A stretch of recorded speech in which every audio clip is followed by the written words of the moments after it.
आज के सत्संग का दूसरा विचार, उसका जो विषय है वह है पूजा का वास्तविक स्वरूप।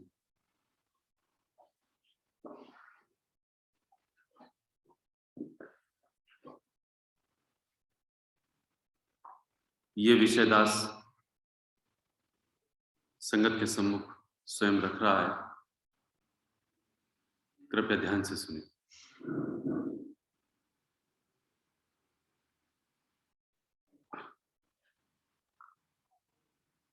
इस समाज में जैसा कि हम सब जानते हैं कि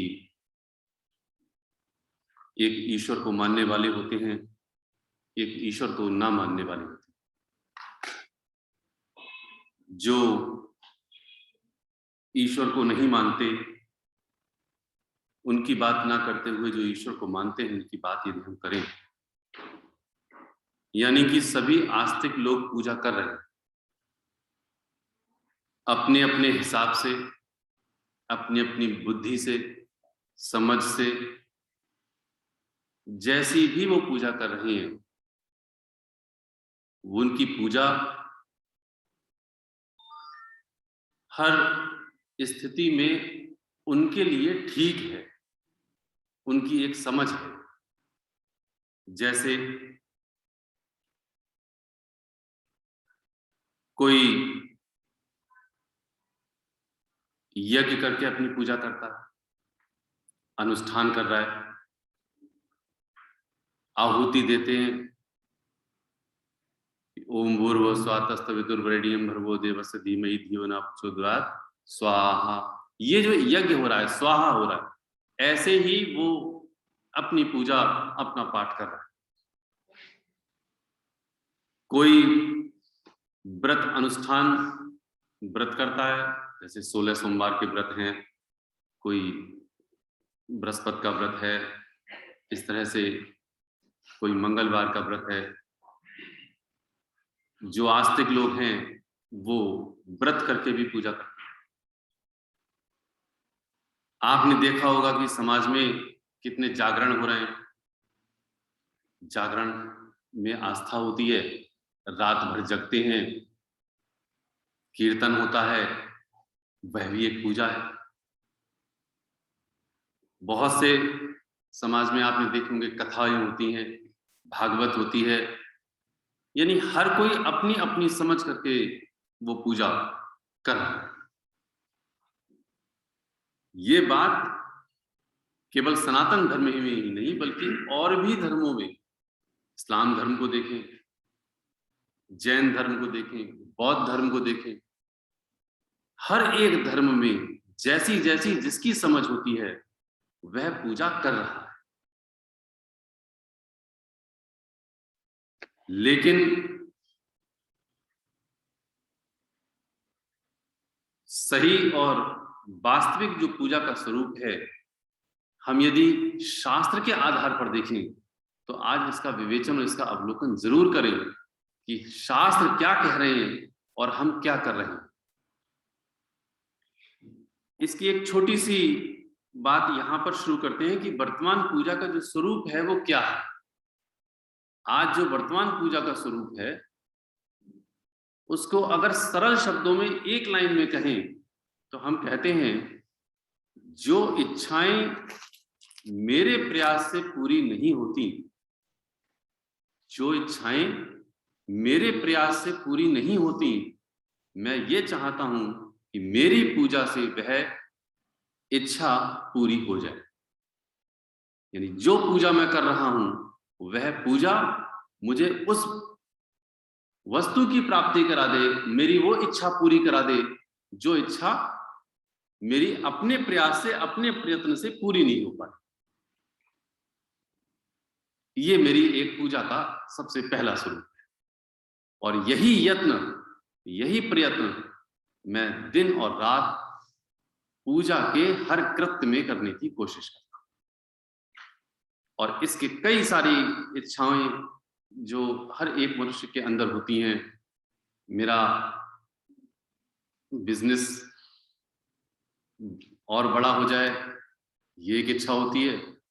किसी की सर्विस है, मेरी सर्विस का जो पद है और बड़ा हो जाए। मैं जो कमा रहा हूं अपनी सर्विस में, मेरा पद जब बड़ा हो जाएगा तो मैं ज्यादा कमाऊंगा, ये उसकी इच्छा होती है। पारिवारिक दृष्टि से हम देखें तो हमको नजर आता है, यदि मेरी बेटी का विवाह हो जाए, मैं पूजा कर रहा हूं, यहां तक कि बेटी भी पूजा करती है। जैसे 16 सोमवार के व्रत हैं कि एक अच्छा सा वर मुझको मिल जाए या अच्छी सी वधू मुझको मिल जाए, यानी मेरी जो लड़के की पत्नी है वो अच्छी मिले, सुख शांति हो। यानी पूजा का जो महत्व है, जो पूजा का जो स्वरूप है, उसके पीछे एक ही बात है कि वो मेरी इच्छा पूरी हो जाए, प्रभु मेरी इच्छा पूरी करा। तो इस तरह से चाहे वो दुकान के लिए, चाहे वो मकान के लिए, मेरी इच्छा प्रभु पूरी करा दे। जिसको कहते हैं मां मुरादें पूरी कर दे, हलवा बांटू। मतलब क्या कि ए मां, तू मेरी मुरादों को अर्थात मेरी इच्छाओं को तू पूरा कर दे, फिर मैं हलवा बांटूंगी। यानी सीधी सीधी सौदेबाजी है कि मेरी पूजा में, यानी मैं पूजा जो कर रही हूं तेरी, ए मां, ए जगदम्बे, चाहे जिसको भी मैं मानता हूं, चाहे वो भोलेनाथ को मानता हूं, चाहे मैं गुरु को मानता हूं, चाहे मैं किसी भी इष्ट को मानूं, कि हे प्रभु मेरी तू ये इच्छा पूरी। मंदिर में, मस्जिद में, गुरुद्वारे में मत्था टेकने से पहले मेरी एक लंबी सी लिस्ट मेरे साथ होती है कि हे प्रभु, हे परमात्मा, जिसको भी तू मान रहा है उसके सामने अपनी लिस्ट साथ में रखी हुई होती है। ये मेरी वर्तमान पूजा का स्वरूप है। शायद है कि कोई ही इससे अछूता हो।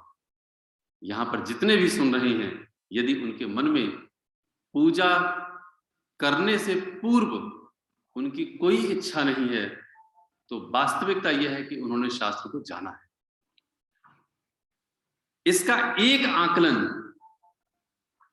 यदि हम अभी वर्तमान में सोचें तो हमको समझ आ जाएगा कि पूजा में मेरी कोई कामना नहीं है, तो मैं किस स्थिति में खड़ा हूं, मेरी क्या स्थिति है। तो सवाल ये उठता है कि यदि मैंने बचपन से पूजा की है, चाहे जो भी कोई सुन रहा हो ये बात, तो मैं कितना बदला हूं, मुझमें कितना परिवर्तन आया है। इसका मतलब है कि पूजा मेरी सार्थक है, सही है। यदि मुझमें कोई परिवर्तन नहीं आया तो मेरी पूजा कहीं ना कहीं गलत है। कैसे आकलन करें, उस चीज के लिए सोचे जरा। मेरे अंदर क्रोध कम हुआ, मेरे अंदर मोह माया का विकार कम हुआ, मेरे अंदर लोभ प्रवृत्ति अर्थात धन कमाने की जो आकांक्षाएं हैं, इच्छाएं हैं, वो कम हुई। मेरे अंदर चिंता, जो फिक्र लगी रहती है मेरे अपनों की, क्या वो कम हुई। मेरे अंदर जो हर समय एक डर सा बना रहता है, पता नहीं क्या होगा मेरे बेटे का, पता नहीं मेरी बेटी का क्या होगा, मेरा परिवारिक जन इतना बीमार है, पता नहीं उसका क्या होगा। मेरे अंदर जो भय बना हुआ है, क्या वो मेरा भय कम हुआ। यदि मेरी पूजा से इन विकारों में कमी आई है तो मेरी पूजा सही है। और यदि मेरी निरंतर की पूजा चल रही है और ये विकार भी मेरे चल रहे हैं, तो मेरी कहीं ना कहीं गलती है। आज भी मैं चिंता कर रहा हूं, आज भी मैं चिंता कर रहा हूं। अब देखो, हम सब रामचरितमानस को पढ़ रहे हैं। अब सुने रामचरितमानस में भगवान राम क्या मार्गदर्शन करते हैं। कोई न काहू सुख दुख कर दाता, निज कृत कर्म भोग सब भ्राता, कोई न काहू सुख दुख कर दाता, निज कृत कर्म भोग सब भ्राता। मतलब क्या कि ना तो कोई किसी को सुख देता है, ना कोई किसी को दुख देता है, सब अपने अपने कर्मों का फल भोगते हैं। अब जब मेरे प्रभु ये बात कह रही हैं, तो मुझे किस बात की फिक्र होनी चाहिए, किस बात की चिंता होनी चाहिए और किस बात का भय होना चाहिए? जब मैं पूजा कर रहा हूं प्रभु की, तो मेरे लिए तो ये तीनों ही चीजें नहीं होनी चाहिए। मैं पूजा भी लगातार कर रहा हूं और मेरी फिक्र भी बनी हुई है, मेरी चिंता भी बनी हुई है, मेरा भय भी बना हुआ है, तो मेरी पूजा में कहीं ना कहीं दोष है। ये वही बात हुई कि यदि किसी मनुष्य को बुखार आया और वो डॉक्टर साहब के पास गया और उसने दवाई भी खाई और बुखार नहीं होता,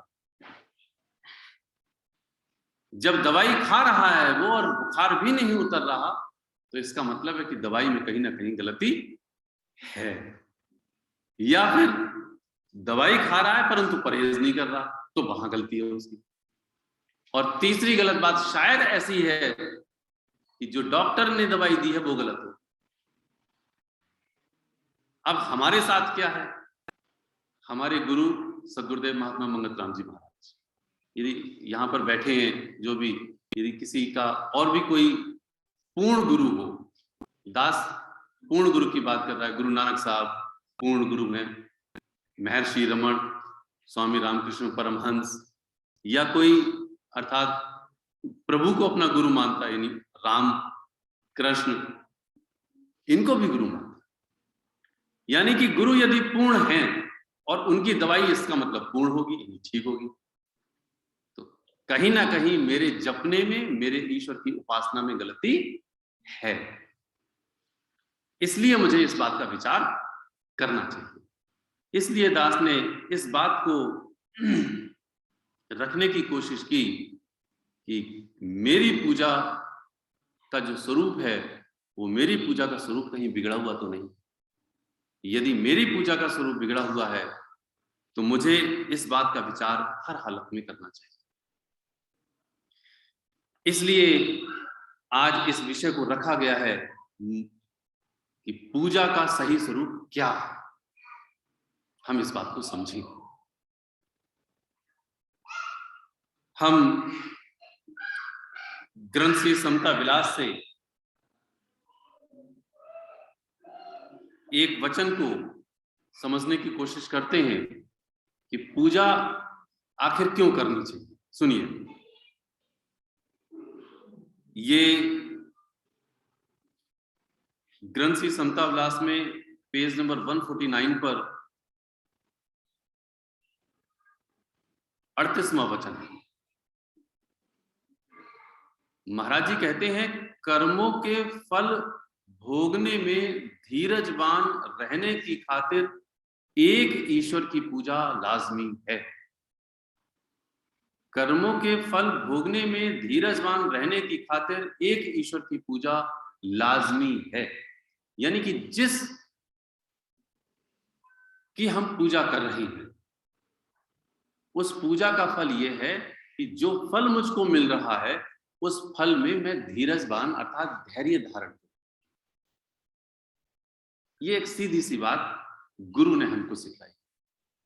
बड़ा प्रसिद्ध श्लोक है, भगवान कृष्ण ने गीता में 2 अध्याय में दिया, कर्मण्ये वाधिकारस्ते मां फलेषु कदाचित्। ये श्लोक मेरे ख्याल से यहां पर जितने भी सुन रहे हैं उन सबको याद है। इसका मतलब क्या हुआ? इस पहली लाइन का मतलब हुआ, कर्म करने में मेरा अधिकार है, फल में मेरा अधिकार नहीं है।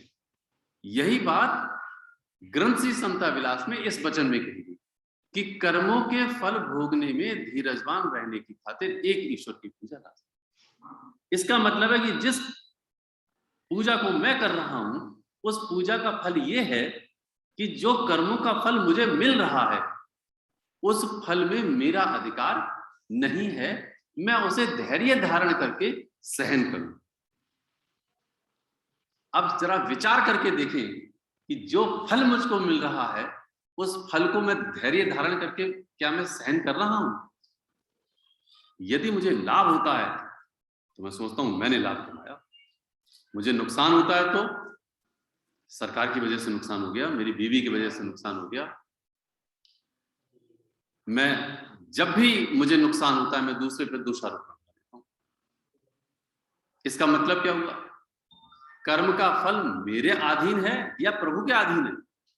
शास्त्र तो ये कह रहे हैं कि प्रभु के अधीन है, तो मैं पूजा कैसी कर रहा हूं? जिसकी मैं पूजा कर रहा हूं उसकी बात को तो सुनने को तैयार ही नहीं हूं मैं। और पूजा इसलिए है जिससे कि जो फल मुझको मिल रहा है वो फल चाहे सुख रूप हो चाहे वो दुख रूप हो, वो फल जो है ईश्वर के अधीन है, मेरे अधीन नहीं है। इसलिए मैं पूजा कर रहा हूं। तो मैं पूजा भी लगातार कर रहा हूं और मैं दुखी भी वैसा ही हूं। इसका मतलब हुआ कि ना तो मैं शास्त्र की बात को समझ रहा हूं और मैं पूजा लगातार करते जा रहा हूं। तो पूजा इसलिए हो रही है कि भैया ईश्वर की उपासना करते हुए मैं इस बात में दृढ़ हो जाऊं कि जो भी फल मुझको मिल रहा है वो फल मेरे प्रारब्ध के अधीन है, मेरे भाग्य के अधीन है, वो मेरे अधीन नहीं है। ये शास्त्र कह रहे हैं इस बात में। और सुनिए, ये 39वां वचन है। महाराज जी कहते हैं निर्भय निर्वासना होने की खातिर ईश्वर की उपासना लाजमी है। तो मैं भगवान की पूजा इसलिए कर रहा हूं कि मैं निर्भय हो जाऊं, मैं भय से मुक्त हो जाऊं। लेकिन मैं भय से आज भी मुक्त नहीं, मुझे भय बना ही रहता है। मेरा बेटा मेरी बेटी स्कूल गई है, पता नहीं क्या होगा, पता नहीं कैसे पढ़ रही होगी, पता नहीं कोई उस पे आघात न कर दे, सैकड़ों चिंताएं लगी हुई। मेरा बेटा पढ़ने गया हुआ है, वो डॉक्टरी कर रहा है, ऑफिसर बन रहा है, बाहर गया हुआ है, मेरी बेटी बाहर गई हुई है, पता नहीं क्या होगा, सैकड़ों चिंताएं घेरी हुई। लेकिन मुझे ईश्वर का विश्वास आता ही नहीं। ग्रंथ कह रहा है कि होना है सो हो रहा, प्रभु की आज्ञा माही, आगे पीछे ना कर सके, तिल भर तिस फरमाही। शास्त्र ये मार्गदर्शन कर रहा है कि जो कुछ होना है वो होकर के ही रहता है, अनहोनी होती ही नहीं है, होनी ही होती है। लेकिन मुझे इस बात पर विश्वास नहीं, तो मैं ईश्वर की पूजा इसलिए कर रहा हूं कि शास्त्र की बात पर मुझको विश्वास आ जाए। अब जो रामचरितमानस पढ़ रहे हैं उनके लिए भी यही मार्गदर्शन रामचरितमानस में आ रहा है। हो ही है वही जो राम रच राखा, को कर तर्क बढ़ावे साखा। हो ही है वही जो राम रच राखा, को कर तर्क बढ़ावे साखा। हो ही है वही जो राम रच रहा, होगा वही जो राम ने रच दिया। कोकर तर्क बढ़ावे शाखा, मैं क्यों अपने तर्कों को बढ़ा रहा हूं? मैं अपने तर्कों को बढ़ाता हूं, नहीं नहीं ऐसा हो जाएगा, नहीं नहीं वैसा हो जाएगा, उसको गलत नहीं, उसने गलत किया, अगर उसको गलत नहीं करता तो सही हो जाता। यही तो हमारे तर्क रहते हैं भाई। कभी हम पति पर आरोप लगा देते हैं, कभी पत्नी पर आरोप लगा देते हैं, कभी बच्चे पर आरोप लगा देते हैं। तो मेरे आरोप, मेरा मेरा जो तर्क है वो ऐसे ही बढ़ता रहता है। तो ईश्वर की उपासना इसलिए है कि तेरा जो भय है वो दूर हो जाए। इसलिए वो कह रहे हैं निर्भय निर्वासना होने की खातिर ईश्वर की उपासना लाजमी। तो दूसरा शब्द आया इसमें निर्वासना, इसको कहते हैं इच्छा रहित होना। ईश्वर इच्छा रहित है, निर्वास स्थिति है, इसीलिए वो चैन में। तो निर्वास जब ईश्वर है तो मुझे अपनी पूजा में इस प्रकार से अपनी पूजा का साधन करना चाहिए कि मैं भी कम इच्छाओं को करते करते करते करते एक दिन इच्छा रहित हो जाऊं, तो मैं भी चैन में आ जाऊंगा। इसीलिए हर शास्त्र इस बात का मार्गदर्शन कर रहा है कि तुमने अपने जीवन को एक मर्यादा में धारण करके अपना जीवन व्यतीत करना है। वो मर्यादा में जो जीवन है मेरा, उस मर्यादा के जीवन को जब मैं धारण करूंगा तब मैं सही मायने में अपने लक्ष्य की प्राप्ति करूंगा। तो देखो गीता हमारा मार्गदर्शन कहां कर रही है, हम क्यों पूजा में फेल हो जाते हैं, इस बात के लिए समझें आज। ये पूजा का सही स्वरूप है। अब देखो गीता मार्गदर्शन कर रही है। ये श्लोक कई बार दास आप संगत के सम्मुख रखता है, आज फिर से रख रहा है। ये 6ठे अध्याय का 17वां श्लोक है। युक्त आहार विहारस्य युक्त चेष्टस्य कर्मसु युक्त सुप्रभाव बोधस्य योगो भवति दुःखः। अर्थात तू अपने आहार व्यवहार में युक्त चेष्टा रख, यानी मर्यादा रख। और कह रहे हैं युक्त चेष्टस्य कर्मसु, अर्थात सही रूप से तेरे कर्मों की चेष्टा हो। युक्त सुप्रभाव बोधस्य, तेरा जो स्वभाव हो वो भी युक्त अर्थात मर्यादा में हो। मर्यादा का मतलब क्या होता है? मेरा ना खाने में मेरी मर्यादा है, ना पीने में है, ना पहनने ओढ़ने में है, ना मेरे व्यवहार में है, ना मेरे सोने में है, ना मेरे जागने में है। वो कह रहे हैं एक मर्यादा में तुमको सब कुछ करना। मैं बेलगाम हूं। कैसे? मेरे ना सोने का कोई समय निर्धारित है, ना जगने का समय निर्धारित है, ना खाने पीने का है। जैसा मर्जी आ रहा है मैं वैसा खा रहा हूं, पी रहा हूं, अल्लम दुल्लम खा रहा हूं मैं। मेरी बुद्धि, मेरा मन वैसे ही बन रहा है। तो जो भी मार्गदर्शन हमारे गुरु ने हमको दिया है, हम अपने गुरु के मार्गदर्शन के आधार पर नहीं चल रहे, बल्कि हम अपने मन के आधार पर चल रहे। हम अपने मन के आधार पर चल रहे। ये मेरी गति है।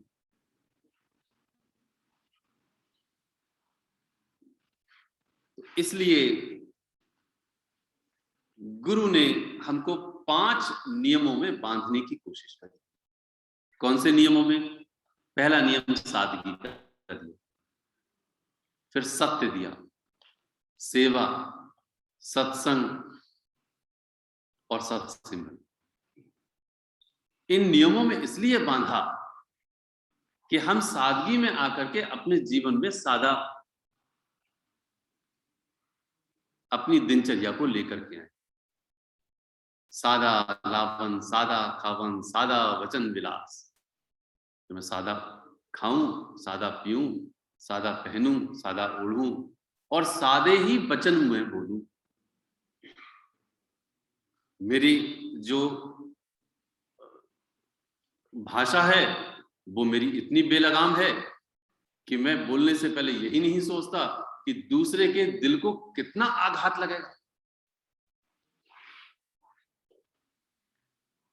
द्रौपदी के एक लाइन की वजह से इतनी बड़ी महाभारत हो गई कि इंद्रप्रस्थ में जब पांडवों ने अपना गृह प्रवेश किया, क्योंकि पहले वो खांडवप्रस्थ था, तो उन्होंने भगवान कृष्ण के सहायता से उसमें जो धन गड़ा हुआ था उस धन को उन्होंने निकाल लिया और उस धन की सहायता से वो जो खंडक अर्थात खंडर था उस खंडर को इंद्रप्रस्थ में बदल दिया। और वो ऐसा था कि जहां पर पानी नजर आ रहा था वहां पानी नहीं था बल्कि सूखा था, और जहां सूखा नजर आ रहा था वहां सूखा नहीं था बल्कि पानी था। जब उस गृह प्रवेश में कौरव आए तो दुर्योधन भी आया। तो दुर्योधन वैसे ही जो दिखेगा वैसे ही तो करेगा हर व्यक्ति। जहां पानी दिख रहा है वहां वे रुक जाएगा, और जहां सूखा दिख रहा है वहां पर वो चलने लगेगा। तो वो बनाया ही महल ऐसा था कि जहां सूखा दिख रहा था वहां सूखा नहीं था बल्कि पानी था। वो उस सूखे को देख करके अंदर घुसा, जैसे घुसा क्या, अंदर बढ़ा और वो पानी में चला गया। और जैसे ही पानी में गया वैसे ही उस छत पर, अर्थात उसके ठीक ऊपर जो है, वो द्रौपदी अपनी सखियों के साथ थी और उसने एक ही शब्द कहा कि अंधे का बेटा अंधा। अब जो दिखेगा वही तो होगा, उसका उसमें क्या दोष था? तो बोलने से पहले द्रौपदी ने यह नहीं सोचा कि मैं क्या बोल रही हूं। हम भी बेलगाम हैं, हम भी बोलते रहते हैं। हम बोलने से पहले सोचते ही नहीं, चाहे वो बहू के लिए बोल रहे हो, बेटे के लिए बोल रहे हो, मां के लिए बोल रहे हो, पत्नी के लिए बोल रहे हो, पति के लिए बोल रहे हो, कहां लगेगी चोट जाकर। एक संत ने बड़ा अच्छा कहा, शरीर का विज्ञान कहता है कि जीभ पर लगी चोट सबसे जल्दी ठीक होती है। जीभ, क्योंकि कोई दवाई लगी नहीं सकती उस पर। जीभ पर लगी चोट सबसे जल्दी ठीक होती है, लेकिन जीभ से लगी चोट हजारों वर्ष भी क्यों ना बीत जाएं, पूरा जन्म बीत जाता है, उसके बाद भी वो बात याद रहती है। बहू को वो बात सास की हमेशा याद रहेगी कि सबसे पहली बार जब आए तो तुमने ऐसी बात कही थी। नहीं, हकीकत है ये और वास्तविकता ये, भले ही चाहे वो कही हो कैसे भी स्वरूप में, लेकिन याद जरूर है। चाहे वो बहू की हो, सास की हो, ननद की हो, कोई भी हो, पति की हो, पत्नी की हो, बेटे की हो, बेटी की। मतलब क्या कि सादा वचन विलास, इसलिए वो कहते हैं सादा खाओ, सादा पियो, सादा पहनो और सादा बोलो। मैं बेलगाम हूं, तो मेरी पूजा आज भी इस बात को मर्यादा में लेकर नहीं आ पाई कि मैं सही मायने में इंसान बन जाऊं। मैं इंसान ही नहीं बन पा रहा, इसलिए मेरी पूजा गलत है। मैं पूजा कैसे करूं, इसके लिए मार्गदर्शन सबसे पहले सादगी का दिया, सत्य का दिया। सत्य कहते हैं एक ईश्वर पर भरोसा रखो, परमात्मा पर विश्वास रखो कि वो जो परम तत्व परमात्मा, परम पिता परमेश्वर जो मुझे दे रहा है वो मेरे प्रारब्ध के अधीन होकर के दे रहा है, इसलिए मुझे उसमें संतोष धारण करना चाहिए। जब मैं उसमें संतोष धारण करूंगा तो मैं परम तत्व परमात्मा की गोद में सोऊंगा और मुझे चैन, और मैं निर्भय हो जाऊंगा। इसलिए वो कह रहे हैं सत्य पर है। और फिर कहते हैं कि तू सेवा कर। अब हम किस तरह से ईश्वर की उपासना के लिए कर रहे हैं और मार्गदर्शन ईश्वर क्या कर रही है हमारी, वो जरा फिर से सुने। पेज नंबर 152 पर वचन नंबर 52 है। सदगुरुदेव जी महाराज हम सबको फरमाते हैं, अपनी सही अकल से, सही कोशिश से, सही विचार से एक ईश्वर का विश्वास होना चाहिए, उसी का सिमरन ध्यान करना चाहिए, सब दुनिया में उसी का प्रकाश देखना चाहिए। ऐसी धारणा ही असली पूजा है और आनंद के देने वाली है और देवी देवता बनाने वाली है। अब महाराज जी एक वचन में ईश्वर की पूजा का पूरा विज्ञान बता रहे हैं। अब फिर से सुने इस बात के लिए, क्योंकि ये बात बड़ी महत्वपूर्ण है। चाहे कोई यहां पर जितने भी प्रेमी बैठे हैं, जितनी भी माताएं बहनें बैठी, दास इस बात के लिए इस मन से साफ कह रहा है, कोई चाहे किसी को भी मानने वाला क्यों ना हो, चाहे वो सदगुरुदेव महात्मा मंगत राम जी महाराज को माने, चाहे वो सब गुरु नानक साहब को माने, राम को माने, कृष्ण को माने, किसी को भी क्यों ना माने, लेकिन बात यही शुद्ध है क्योंकि वो हर किसी के लिए लागू होती है। वो कैसे लागू हो रही है? अपनी सही अक्ल से, सही कोशिश से, सही विचार से एक ईश्वर का विश्वास होना चाहिए। तो सबसे पहली बात तो ये कही कि तुम्हारी जो अकल है वो सही होनी चाहिए। यूनिवर्सल बात है। मेरी अकल कैसी है जरा मैं विचार तो करके देखूं। सही कोशिश होनी चाहिए। क्या मेरी सही कोशिश है? आगे कहते हैं एक ईश्वर का विश्वास होना चाहिए। यदि मुझे ईश्वर का विश्वास है तो मैं ईश्वर की बात मानूंगा या नहीं मानूंगा?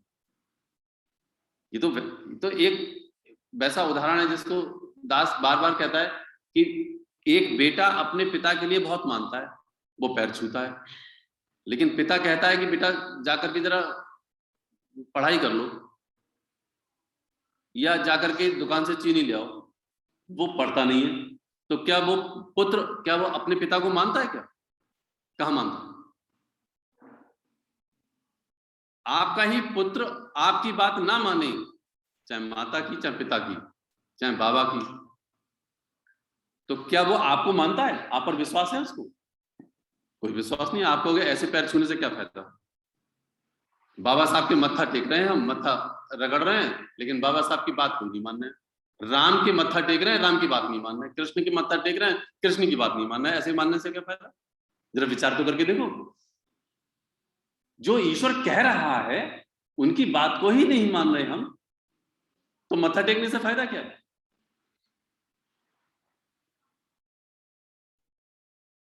ये बिल्कुल प्रत्यक्ष प्रमाण है, कान हिला देगा कि जिनको हम भोग लगाते हैं, अच्छे से अच्छा व्यंजन हम मूर्ति के आगे, अपने इष्ट के आगे रखते हैं, लेकिन क्या हमारे भोग को वो स्वीकार करते हैं? और एक शबरी को देखो जिसके पास कुछ भी नहीं था, वो झूठे बेर भगवान राम को खिला रही है, और हम भगवान को हजारों रुपए के व्यंजन दे रहे हैं। मेरे खिलाने में और शबरी के खिलाने में कितना अंतर?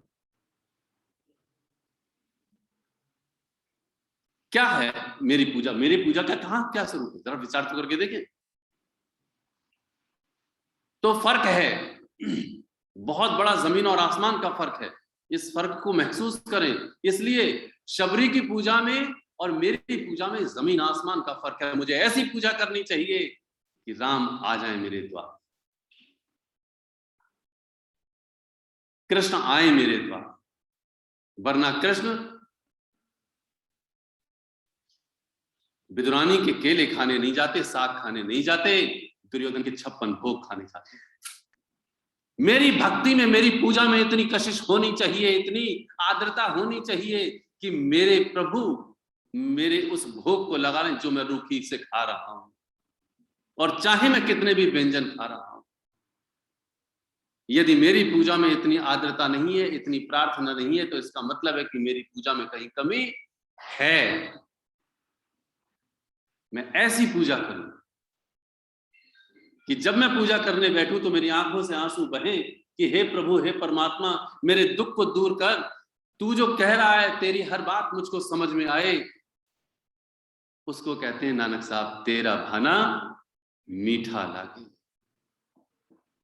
तेरी हर रजा में मैं खुश हूं। तू मुझे दुखी रखे तो मैं दुख हूं, तब भी मैं तेरा भाना मीठा लागे कहूं। चाहे तू सुखी रखे तब भी मैं कहूं कि तेरा भाना मीठा। हर स्थिति में मैं राजी हूं। तब वो कहते हैं कि उसका सिमरन कर, उसका ध्यान कर, उसी का प्रकाश देखना चाहिए सब में। ऐसी धारणा ही असली पूजा है और आनंद के देने वाली है और देवी देवता बनाने वाली है। तो जब हम ऐसी पूजा करते हैं कि उस पूजा का फल ये होता है कि मुझे किसी में भेद नहीं। जिस तरीके से सूरज जब अपनी रोशनी देता है तो ये भेद नहीं रखता कि ये हिंदू है, ये मुसलमान है, ये जैन है या बौद्ध धर्मी है। वो सबको एक तरह से रोशनी देता है। ऐसे ही मेरे मन का भाव हो, मेरे लिए किसी में भी फर्क नजर ना आए। ये कह रहे हैं शास्त्र। शास्त्र तो ये मार्गदर्शन कर रहा है, ऐसा तू सिमरन कर, ऐसा तू भजन कर, ऐसी तू सेवा कर, तब जाकर के तेरा कल्याण होगा। तो कहते हैं उससे होगा क्या? एक शब्द का प्रयोग किया, और ये असली पूजा है, आनंद के देने वाली है। जब तू ऐसी पूजा करेगा तो तेरे अंदर आनंद है। इसलिए महाराज जी क्या कहते थे? आनंद की बाढ़ आई हुई। ओ प्रेमी, आनंद की बाढ़ आई हुई है। वरना सत्पुरुष गरम तवे पर बैठ करके ऊपर से जब गरम गरम बालू गिर रही है तो वो हंस नहीं रहे होते, वो भी चीख रहे होते। वो हमें बता रहे हैं तू हर पल उसकी रजा में रहने की कोशिश कर। तो मेरी पूजा में कमी है, इसलिए मैं अपनी पूजा कैसे करूं? मैं ऐसे अपनी पूजा करूं कि सच्ची कोशिश करूं। सुबह उठूं। क्या मैं उठता हूं ब्रह्म मुहूर्त में? मेरी आंख खुल जाए 4 बजे, 4:30 बजे, भगवान का भजन करूं। 2 घड़ी वक्त मैं प्रभु के नाम का सिमरन करूं और उनके आगे मत्था टेकूं। हे प्रभु, हे परमात्मा, तू मुझे शुद्ध बुद्धि दे। सही कोशिश करूं मैं। कैसी? अब जो सुबह मैंने पूजा करी है उसमें मैं प्रार्थना करूं कि हे प्रभु, हे परमात्मा, दिन में मुझे कोई भी मिले तो मैं उससे बेईमानी ना करूं, मैं उससे झूठ ना बोलूं। अब मैं दिन जब व्यतीत कर रहा हूं तो मैं क्या बेईमानी करूंगा? और यदि मैं दिन में बेईमानी करूंगा तो शाम को क्या मैं सिमरन में मन भगवान के मंत्र में जाप लगा पाऊंगा क्या? तो दिन में यदि मैं बेईमानी कर रहा हूं और शाम को ये सोचूं मैं कि भगवान के नाम में मेरा मन लग जाए, तो क्या मेरी सही पूजा है? एक दुकानदार के पास एक प्रेमी आया और वो पूछता है, महाराज जी, मेरी दुकान है, मेरा व्यापार है, मैं कैसे दुकान चलाऊं? अब महाराज जी क्या कह रहे हैं? देखो सत्पुरुष कितनी गहरी बात करते हैं। वो कहते हैं कि जब भी तुम्हारी दुकान पर कोई ग्राहक आए तो ये समझ लेना कि मंगत आया है। अर्थात गुरु अपना नाम ले रहे हैं कि मैं आया हूं, ये सोच। अब गुरु जब तुम्हारी दुकान के आगे खड़ा होगा तो क्या बेईमानी करने की कोई सोचेंगे? मेरे अंदर तो बेईमानी आ जाती है, फट से बेईमानी आती है। जो 2 रुपए का माल है, अगर कोई छोटा आए तो 4 रुपए का ले लूं, उससे मुनाफा कमा लूं। तो वो इस मार्गदर्शन में हमारे लिए बिल्कुल हटा देता। तो मैं कैसा रहूं? सत्य के आधार पर। भगवान राम माता कैकेयी को कभी दोष नहीं देते थे। जब भरत लाल ने अपनी माता के लिए कड़वे शब्द कहे कि मेरी मां की वजह से, क्योंकि भरत की माता कौन थी? कैकेयी। कैकेयी ने वनवास दिया राम को, और राजगद्दी किसे दी? अपने लाल को, अर्थात भरत को। अब भरत कह रहे हैं कि मेरी मां की बुद्धि पर दुर्बुद्धि हो गई, जो मुझे राज दे दिया और आपको वनवास दे दिया। अब भगवान राम क्या कह रहे हैं? भगवान राम कह रहे हैं जिसको गुरु का सच्चा ज्ञान प्राप्त नहीं हुआ है वही ये बात सोचेगा, उनका कोई दोष नहीं। ये विधना करा रही है, अर्थात ये सब होनी करा रही है, ऐसा राम कह रहे हैं। ये पढ़ लीजिए, रामचरितमानस में आ रहा है। मैं जिन राम को मानता हूं, क्या उन राम की ये बात मानता हूं?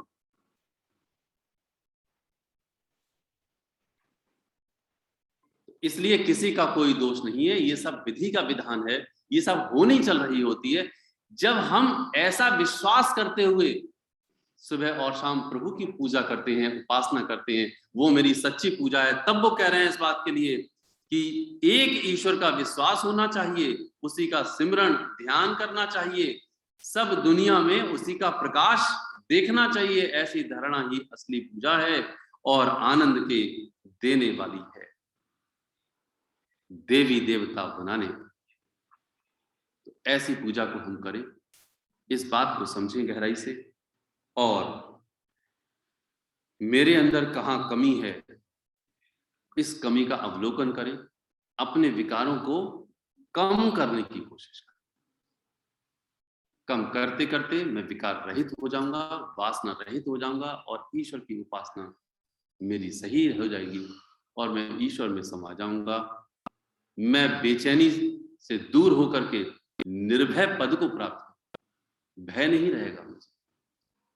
इसलिए आज जो शास्त्र के आधार पर हमने सुना और समझा, इसको गहराई से मनन करें और अपने हम ईश्वर की पूजा में और भी ज़्यादा दृढ़ता से लाकर की कोशिश करें। ओम ब्रह्म सत्यम सर्वम। आज के सत्संग में अंतिम चरण वैराग्य वाणी होगी और उसके पश्चात आरती होगी।